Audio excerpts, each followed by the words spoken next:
तो hello guys, one पंच man season 3 episode 1 की शुरुआत में हम देखते हैं साइतम्मा एक शॉप के अंदर जाता है तो एक पर्सन दूसरे पर्सन से कह रहा होता है, अगर तुमने ये शॉप खाली नहीं की तो तुम्हारे साथ बहुत ही बुरा होगा। जिसके बाद वो पर्सन वहाँ से चले जाता है एंड साइतम्मा शॉप के अंदर आता है। साइतम्मा उस बूढ़े आदमी से पूछता है, अभी जो पर्सन आया था वो कौन था और वो तुमसे इतने बुरी तरीके से बात क्यों कर रहा था। तो बूढ़ा आदमी बताता है, अरे कोई नहीं, वो बस मेरा एक क्लाइंट था। फिर वो आदमी साइतम्मा का ड्रेस देखता है और उससे कहता है, अब बताओ मुझे तुमने आज इसे कैसे फाड़ा, क्योंकि आज मैं जिस मॉन्स्टर से लड़ा था देखने में वो काफी खतरनाक था, जिस वजह से मेरा सूट इतना फट गया। फिर वो पर्सन कहता है, ठीक है मैं इसे ठीक कर दूंगा, लेकिन उससे पहले मैं तुम्हें एक चीज दिखाना चाहता हूँ। जिसके बाद वो साइतम्मा को एक बुक दिखाता है और कहता है, मैंने तुम्हारे लिए इसके अंदर सुपर हीरोज के ड्रेस बनाए हैं। उसके ये बात सुन के साइतम्मा उस ड्रेस को देखने लगता है, लेकिन वो ड्रेस इतना गंदा होता है कि साइतम्मा को वो पसंद नहीं आता। तो वही साइतम्मा सोचता है, ये कैसा ड्रेस है, मैं इसे कैसे पहनूंगा। जिसके बाद वो स्केच बुक को वापस कर देता है। जिसके बाद साइतम्मा वहाँ से जाने लगता है तो वही वो टेलर साइतम्मा को कहता है, मुझे पता है तुम्हें वो ड्रेस पसंद नहीं आया है, तो तुम दूसरे टेलर से बात कर सकते हो। तो ये सुन के साइतम्मा कहता है, अरे नहीं, आप गलत समझ रहे हो।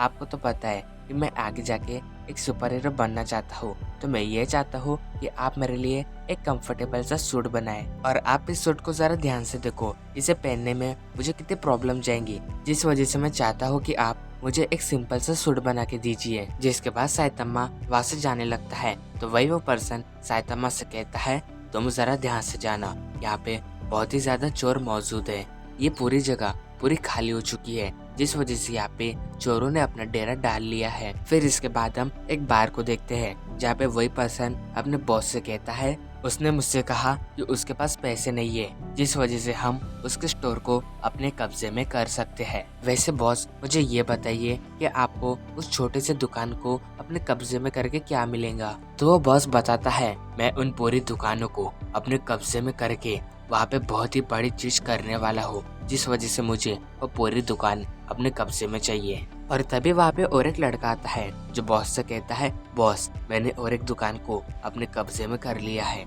यह सुन के बॉस कहता है, बहुत बढ़िया, हमें इसी तरह उस पूरी जगह को अपने कब्जे में करना है। फिर इसके बाद हम साइतम्मा को देखते हैं जो अपने घर की ओर जा रहा होता है, लेकिन साइतम्मा उसे शॉपकीपर की बात को सोच रहा होता है। वो शॉपकीपर सही था, उस जगह पे पहले बहुत ही भीड़ हुआ करती थी, लेकिन कुछ समय के बाद वो जगह पूरी खाली होने लगी, जिस वजह से वहाँ पे बहुत सारे चोरों ने अपना डेरा डाल लिया। लगता है कि मुझे उस जगह की और जानकारी निकालनी चाहिए। जिसके बाद साइतम्मा अपने घर पे पहुंच जाता है। जिसके बाद साइतम्मा अपने पिछवाड़ा खुजाते हुए टीवी देख रहा होता है, मगर तभी उसका दरवाजा कोई नॉक करता है। वो जब जाके देखता है तो वहाँ पे उसकी मकान मालिक खड़ी होती है। उसे वहाँ पे देख के साइतम्मा दरवाजा बंद करने लगता है, लेकिन वो लेडी अपने पैर से दरवाजे को रोक देती है और उससे कहती है, तुम्हें समझता नहीं क्या, तुम मुझे किराया कब दोगे। तो साइतम्मा उससे कहता है, सॉरी मुझे माफ कर दो, मेरे पास अभी पैसे नहीं है, जिस वजह से मैं किराया नहीं दे सकता। मेरे पास जैसे ही पैसे आएंगे मैं आपको किराया दे दूंगा। फिर वो लेडी कहती है, अगर तुमने इस बार किराया नहीं दिया तो मैं तुम्हें घर से उठा के बाहर फेंक दूंगी। वही साइतम्मा भी उन्हें हाँ कह देता है। जिसके बाद हम साइतम्मा को उसी शॉप में देखते हैं। साइतम्मा उस ओनर से कहता है, क्या मेरा ड्रेस रेडी हो गया। फिर वो अंकल साइतम्मा को उसका ड्रेस दे देता है और उससे कहता है, अगर यह अगली बार खराब हुआ तो मैं इसे सही नहीं कर पाऊंगा, तो ध्यान से इसको यूज करना। पर तभी वहाँ पे वो बंदा आता है तो शॉपकीपर से कहता है, ओए तेरा समय हो गया, जल्दी से इस शॉप को खाली करके निकल जा। तो वो अंकल कहता है, ठीक है मैं यहाँ से चले जाऊंगा। जिसके बाद वो साइतम्मा को बताता है, ये लोग निया निया लोन ग्रुप से है। मैंने कुछ समय पहले इनसे लोन लिया था और सारा लोन मैंने भर भी दिया था, लेकिन ये लोग मुझे इंटरेस्ट के लिए बार बार तंग कर रहे हैं, मैं भर नहीं पा रहा हूँ, जिस वजह से मुझे ये शॉप को उन्हें देना पड़ रहा है। तो ये सुन के साइतम्मा कहता है, अगर ऐसी ही बात है तो आप पुलिस को कंप्लेंट क्यों नहीं करते।